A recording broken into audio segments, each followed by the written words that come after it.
Nous employons parfois excessivement certains verbes passe-partout pour décrire des situations ou des actions, alors qu'il existe des verbes qui permettent de mieux raconter notre histoire. Par exemple, on utilise donner plutôt que céder notre place, ou on utilise donner plutôt que exposer notre point de vue. Donner, avoir, mettre et faire sont des verbes que nous substituons souvent à d'autres verbes. Cette leçon porte sur un de ces verbes, sans doute celui que nous employons le plus souvent, c'est-à-dire le verbe faire. L'approche dont il sera question s'applique aussi à tous les autres verbes mentionnés. Il vous arrive sans doute de dire que vous êtes en train de faire la vaisselle ou de faire de la lecture.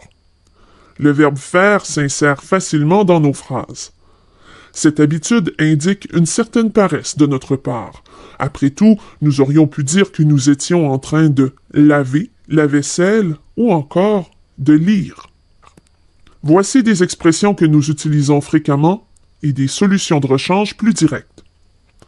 Nous disons que nous faisons un calcul, alors qu'il serait plus simple de dire calculer. Faire du tort à une autre personne, alors que nous aurions pu dire nuire ou causer du tort à autrui. À votre tour, trouvez des verbes qui peuvent remplacer le verbe faire dans les expressions suivantes. Faire des reproches. Nous pouvons changer le verbe faire et employer plutôt critiquer, blâmer ou adresser des reproches. Faire un feu de bois. Une réponse possible est allumer un feu de bois. Faire cesser un conflit. Faire cesser peut être remplacé par arrêter, terminer ou régler un conflit.